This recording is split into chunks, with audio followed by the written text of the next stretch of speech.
All right, let's do this. Time for a deep dive into sleep.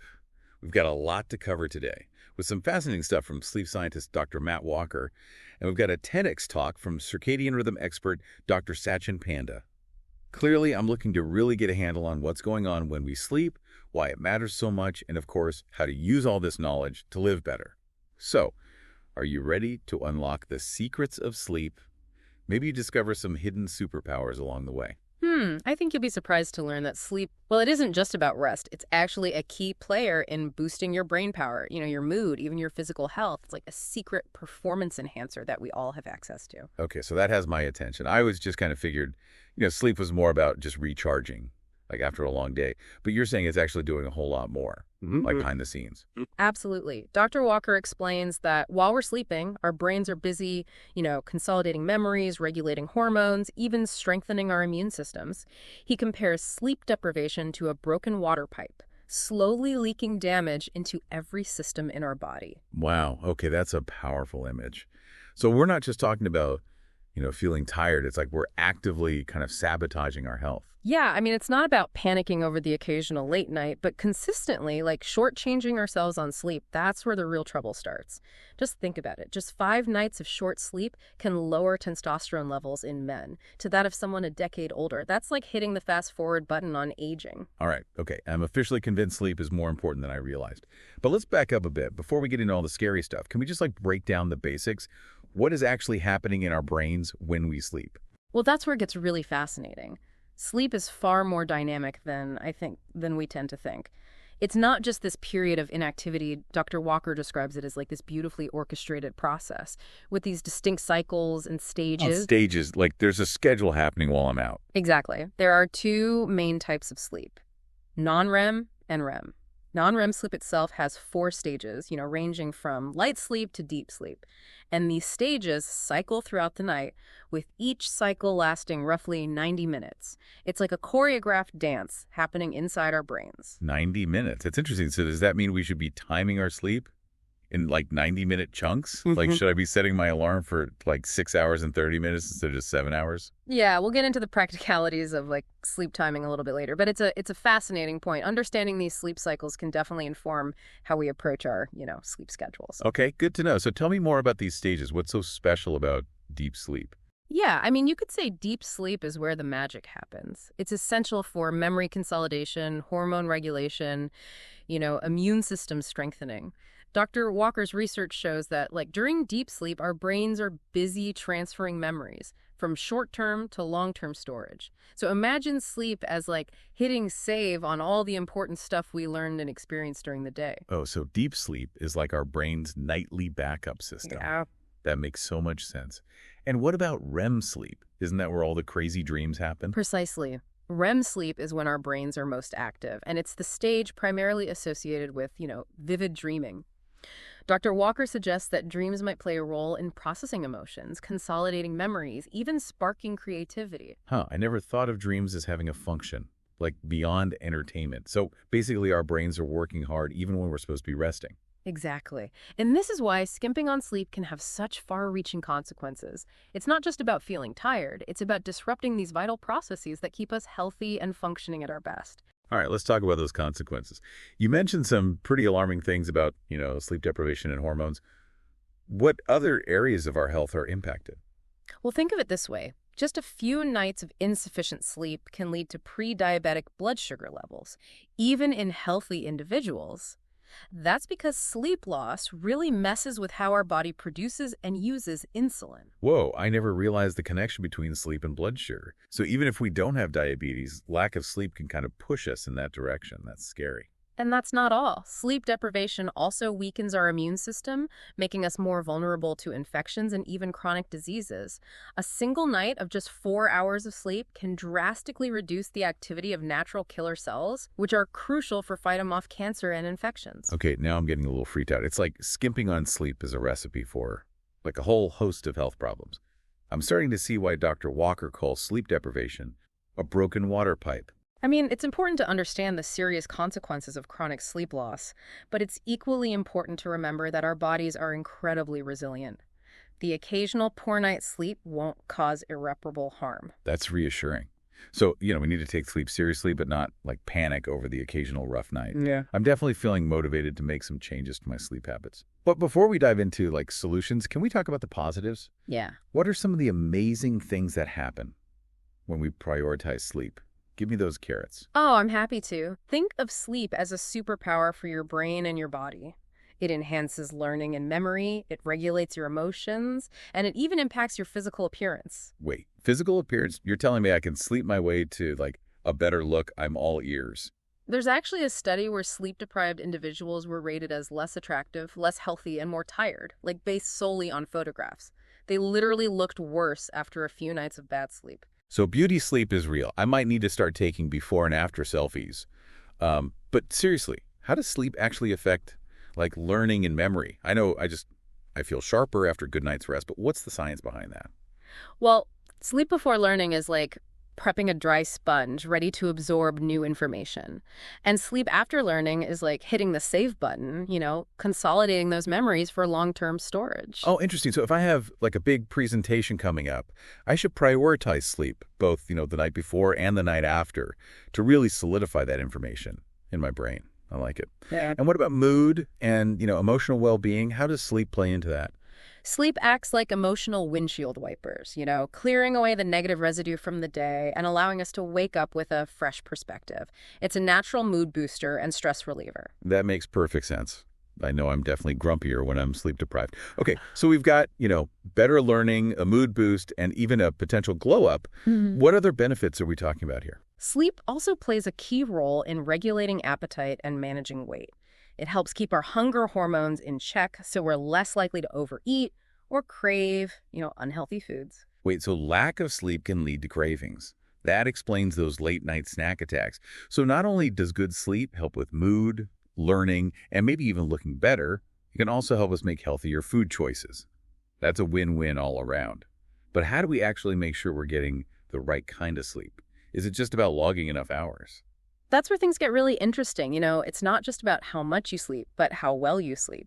Dr. Walker came up with a framework called the 4 macros of sleep to help us optimize our sleep. It's a catchy acronym, QQRT. Okay, I'm intrigued. Let's break down this QQRT framework. What does it stand for? Well, it stands for quantity, quality, regularity, and timing. All right, that makes sense. So it's not just about like hitting a magic number of hours. Yeah. We also need to pay attention to the quality of our sleep, how consistent our sleep schedule is, and maybe even what time we go to bed and wake up. You got it. It's about considering all these factors to create a personalized sleep plan that works for you and your body. I'm loving this framework already. It feels like I'm finally getting a real handle on like how to improve my sleep, not just, vague advice like get more rest. But before we dive into like the 4 macros of sleep, I want to circle back to something you mentioned earlier, circadian rhythms. They sound kind of complicated. Can you explain what they are and how they fit into the sleep picture? Yeah, circadian rhythms are actually quite intuitive, once you grasp the basic concept. Imagine your body has this internal clock that, regulates your sleep-wake cycles and actually a lot of other bodily functions too. That's your circadian rhythm, and it's driven by the master clock in your brain, this tiny region called the suprachiasmatic nucleus, which responds primarily to light. So it's like our body has its own internal timekeeper. Yeah. And it's heavily influenced by, light exposure. That makes sense. We naturally feel more alert during the day and sleepier at night. But what about that feeling of sleepiness that like builds up throughout the day, even if I'm getting enough sleep at night? What's that all about? Well, that's what we call sleep pressure. As we go about our day, a chemical called adenosine builds up in our brains. The longer we're awake, the more adenosine accumulates, making us feel increasingly sleepy. Think of it like a balloon that inflates throughout the day. Oh, so sleep pressure is like a balloon that gets bigger the longer we're awake. And sleep is the only way to like let the air out and deflate that balloon. Exactly. And healthy sleep occurs when our circadian rhythm and sleep pressure are in sync.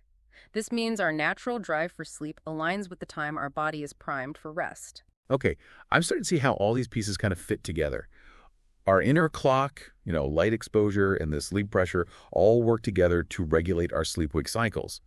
It's fascinating how our bodies have these like intricate systems in place to keep us functioning properly. But let's talk about a specific hormone I've been hearing a lot about lately, growth hormone.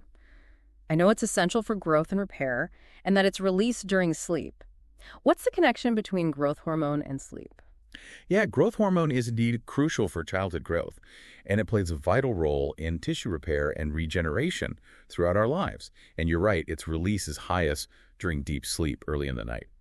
So does that mean if I go to bed late, I'm missing out on the crucial growth hormone surge? That's a great question, and it highlights why timing is such an important aspect of sleep. Even if you sleep the same total number of hours, delaying bedtime can cause you to miss out on, the peak growth hormone release, potentially impacting your body's ability to repair and recover. Okay, that makes perfect sense. It's not just Yeah. about how much we sleep, but when we sleep, that matters too. It's like missing out on a golden opportunity for our bodies to do their, you know, repair work. Speaking of hormones, can we address the cortisol is bad myth? I know this hormone gets a bad rap, but I've heard it's actually essential for us. You're absolutely correct. Cortisol often gets demonized, but it plays a vital role in our stress response, immune function, and even helps us, wake up feeling alert and energized. The key is to have it, well regulated. So how does sleep affect cortisol levels? Well, deep sleep helps lower cortisol levels, promoting a calm, restful state. This is why we feel so refreshed after a night of good sleep. Our stress levels have had a chance to reset. It's like sleep gives our bodies a chance to hit the pause button on stress response. Yeah. It's starting to see how sleep is so much more than just, resting our tired muscles. It's about restoring balance to our entire system. Exactly.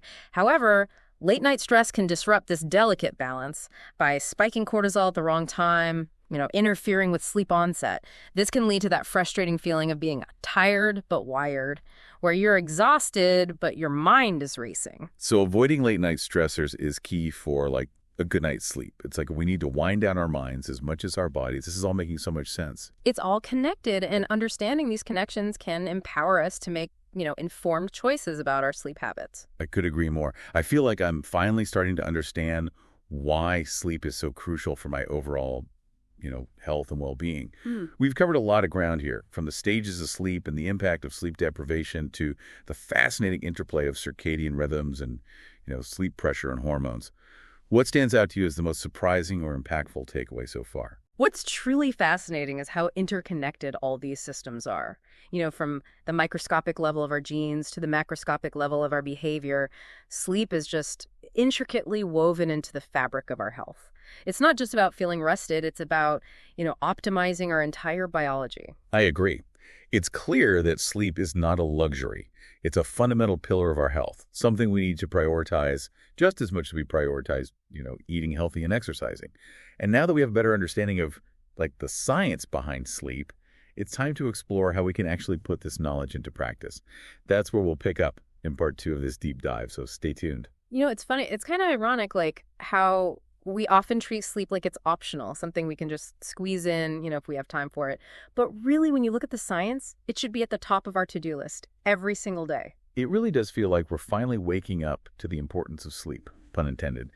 But now that we are, how do we actually make it happen? Where do we even begin? Well, luckily, there are some practical steps we can take, to improve our sleep.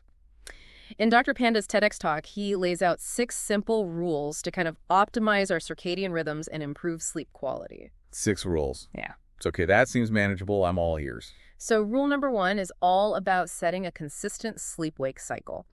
And what's so fascinating here is that, our bodies crave regularity. Going to bed and waking up around the same time each day, even on weekends, helps to regulate our internal clock and enhance the quality of our sleep. Okay, so consistency is key. I can definitely work on that. I'm notorious for, sleeping in on weekends. But I'm starting to see how that might be messing with, my sleep rhythm. What's the next rule? Rule number 2 is to get morning sunlight. Exposure to bright light in the morning helps to reset our circadian rhythm and improve alertness throughout the day. It's like hitting the reset button on our internal clock. That explains why, my morning walks feel so energizing. It's like a natural dose of, wake-up energy. So consistency and sunlight, got it. What else can we do? Rule number 3 is to move your body.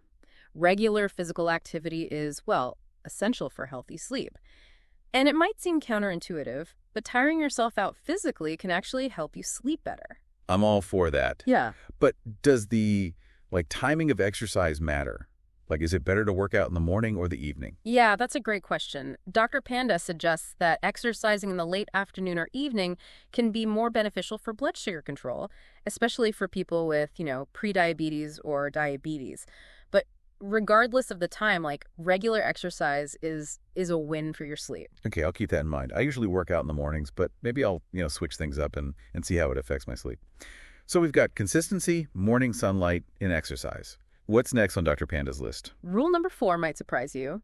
Front load your calories. Eating earlier in the day and avoiding those late night snacks allows our bodies to properly digest and metabolize food before bedtime. That makes sense. Late night snacking never leads to, like, a good night's sleep for me anyway. I always wake up feeling sluggish.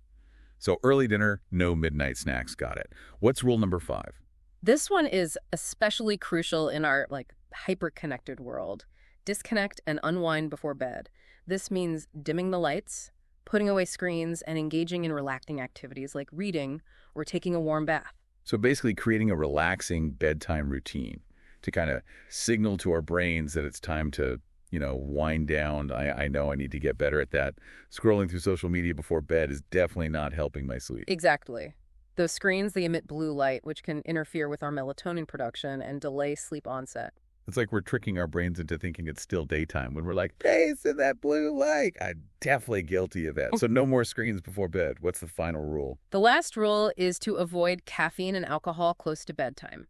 These substances can interfere with our sleep cycles and prevent us from getting, the restful sleep we need. Okay, that one's a bit tougher. I love my evening cup of tea, but, I'm willing to give it up if it means, better sleep. So to recap, Dr. Panda's 6 rules are: maintain a consistent sleep schedule, get morning sunlight, exercise regularly, eat earlier in the day, unwind before bed, and avoid caffeine and alcohol close to bedtime. Those are some, solid, actionable steps we can all take. Absolutely. And I think it's important to remember that improving sleep is a journey, not a destination, right? You don't have to be perfect. Just start by incorporating 1 or 2 of these rules into your routine and gradually build from there. Small changes can make a huge difference over time. I love that approach. It's not about overwhelming ourselves with a complete lifestyle overhaul, but rather making, gradual, sustainable changes. But let's go back to the idea of consistency for a moment. Dr. Walker mentioned that even slight irregularities in our sleep schedule can have negative consequences. How much wiggle room do we have? Can we, sleep in a little on weekends without completely messing up our rhythm? Yeah, Dr. Walker suggests aiming for plus or minus 30 minutes from your usual bedtime and wake up time, even on weekends. He's a huge advocate for regularity, but he also acknowledges that, life happens. The key is to avoid drastic shifts in our sleep schedule as much as possible. Plus or minus 30 minutes. Okay, I can work with that. That gives me a little flexibility while still staying within a healthy range. But what if I find myself tossing and turning, unable to fall asleep? Should I just lie in bed and hope for the best? That's a super common problem. And Dr. Walker offers some helpful advice. He suggests getting out of bed after, about 20 minutes of wakefulness and engaging in a relaxing activity in another room. This helps to break the association between our beds and wakefulness. So no more counting sheep for hours on end. Instead, get up, do something relaxing, and head back to bed when sleepiness strikes. Exactly. It's like hitting the reset button on your sleep switch. And Dr. Walker also emphasizes the importance of avoiding naps during the day. If you struggle with, falling asleep at night, napping can interfere with our natural sleep drive and make it, harder to fall asleep at bedtime. So basically consolidate our sleep into one solid block at night. Got it. But let's talk about sleep aids for a moment. So many people rely on sleeping pills to get a good night's rest. What's Dr. Walker's take on those? He's not a fan. To put it mildly, Dr. Walker calls sleeping pills blunt instruments that don't produce natural sleep. They might knock us out, but they don't provide the restorative benefits of, true deep sleep. And he also points out that they can become addictive and lead to a reliance on medication for sleep. Yikes. So those over-the-counter sleep aids might be doing more harm than good. I had no idea. It's far better to address the underlying causes of poor sleep, like stress, poor sleep hygiene, an irregular sleep schedule, rather than masking the symptoms with medication. Okay, I'm definitely rethinking my reliance on those sleep aids. So natural sleep is the way to go. But what about those of us who are like natural night owls? It seems like society is structured for, early birds. How do we navigate that? Yeah, that's where understanding our chronotype comes in, which is our natural sleep-wake preference. Dr. Walker emphasizes that, fighting our biology is a losing battle. If we're true night owls, trying to force ourselves to be, morning larks will likely backfire and lead to chronic sleep deprivation. So, embrace our inner night owl, as long as it aligns with our schedules. But what if our work or school demands, clash with our natural sleep patterns? What can we do then? That's a tough situation, and unfortunately a common one. Dr. Walker suggests trying to adjust our sleep schedule gradually, if possible, to find a better fit, with our obligations. Even small adjustments can make a difference. So it's about finding that delicate balance between our internal clock and the demands of the external world. It's a challenge, but it sounds like, it's possible to create a more sleep-friendly lifestyle with a bit of effort and, awareness. Absolutely. And remember, prioritizing sleep is an investment in your health and well-being, It's not selfish, it's essential. It's about taking care of yourself so you can show up as your best self, in all areas of your life. Well said. But, how do we know if we're getting enough sleep? Are there any, telltale signs, we're not getting the rest we need? Any red flags we should be looking out for? Dr. Walker has a few simple tests we can use to kind of gauge our sleep sufficiency. He suggests asking ourselves, if my alarm clock didn't go off tomorrow morning, would I sleep past it? That's a good one. And if the answer is yes? Well, then it's a pretty clear sign you're not getting enough sleep. Your body's craving more rest and would naturally sleep in if given the chance. Makes sense. Any other clues? He also points out that, excessive daytime sleepiness is another red flag. If you're constantly feeling tired and struggling to stay awake during the day, despite getting a decent amount of sleep, it could be a sign you're not getting enough quality sleep or that your sleep schedule is off. Okay, so if I'm reaching for that, extra cup of coffee or finding myself nodding off during meetings, it's time to reassess my sleep habits. And what about those times when I find myself spacing out or losing focus for a few seconds? Is that related to sleep deprivation at all? Absolutely. Those micro sleeps, as they're called, are another indication that your brain is craving sleep. They're like these tiny power naps your brain is taking without your permission because it's just so exhausted. If you experience these micro sleeps while you're driving, it can be, incredibly dangerous. Wow, I had no idea those microsleeps were a sign of sleep deprivation. I definitely experience those sometimes, especially when I'm working on a deadline or haven't slept well. It's amazing how our bodies try to communicate their needs, even in subtle ways. Exactly. We just need to learn to listen to those signals and, prioritize our sleep accordingly. It's about recognizing that sleep is not a luxury. It's a vital biological need, just like eating and breathing. I couldn't agree more. Well, we've covered a lot of ground in this part of our deep dive, exploring, practical strategies for improving our sleep. From Dr. Panda's 6 rules to Dr. Walker's, insightful tips, we've learned a ton about how to optimize our sleep and avoid, common pitfalls. But there's still so much more to explore. In part 3 of this deep dive, we'll delve into some, intriguing aspects of sleep, like the fascinating world of dreams and the potential benefits of napping. Get ready for another mind-blowing journey into the land of Nod. Welcome back, Sleep Explorers. We're wrapping up our deep dive into the science of sleep, and we've covered, the stages of sleep, the impacts of sleep deprivation, the 4 macros of sleep, and Dr. Panda's 6 rules for better sleep. But before we drift off completely, I think there are a couple more fascinating topics to explore. I'd say so. Yeah, we can't wrap up a deep dive on sleep without talking about dreams. I mean, they've captivated humans for centuries.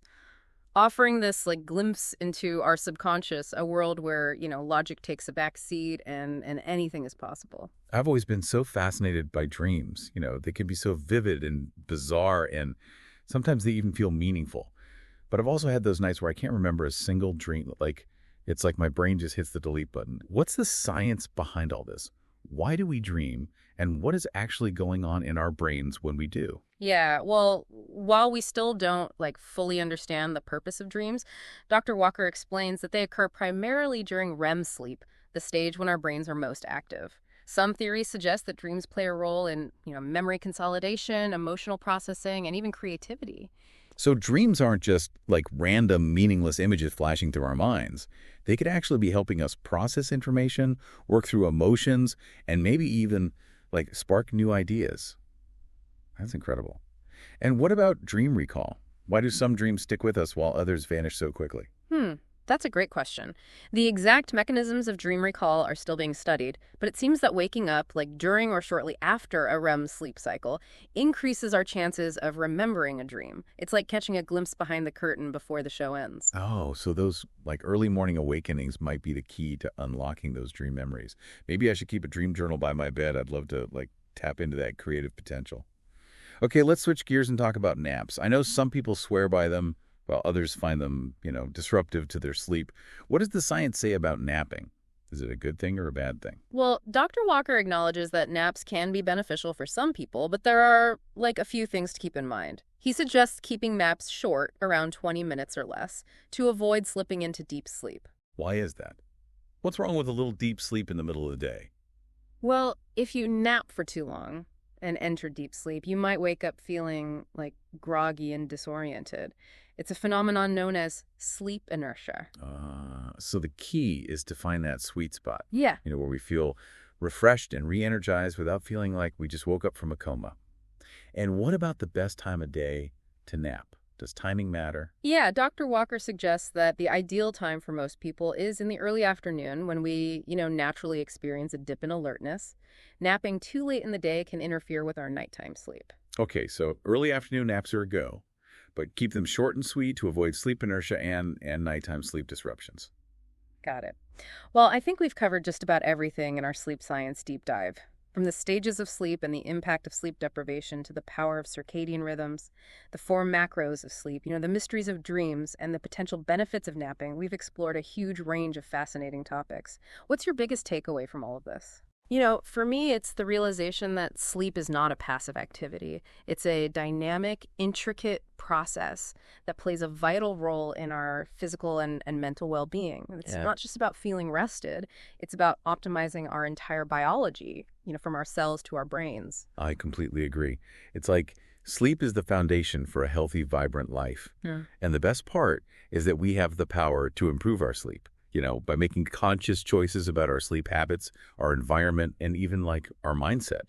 It's empowering. Absolutely. And, by understanding the science of sleep and implementing the practical tips we've discussed, we can reclaim our nights and unlock the incredible benefits of restful, restorative sleep. Well said. So to all of our listeners out there, I encourage you to make sleep a priority. Embrace those four macros of sleep. Yeah. Quantity, quality, regularity, and timing. And experiment with some of the strategies we've discussed to find, what works best for you. Your body and mind will thank you. And remember, even small changes can have a ripple effect on your overall well-being. Start tonight. Make one small adjustment to your sleep routine, whether it's, dimming the lights an hour before bed, putting away your phone, or setting a consistent wake-up time. You might be surprised by how much of a difference it makes. Great advice. Well, that wraps up our deep dive into the world of sleep science. Sweet dreams, everyone. And remember, a well-rested you is a healthier, happier, and more productive you.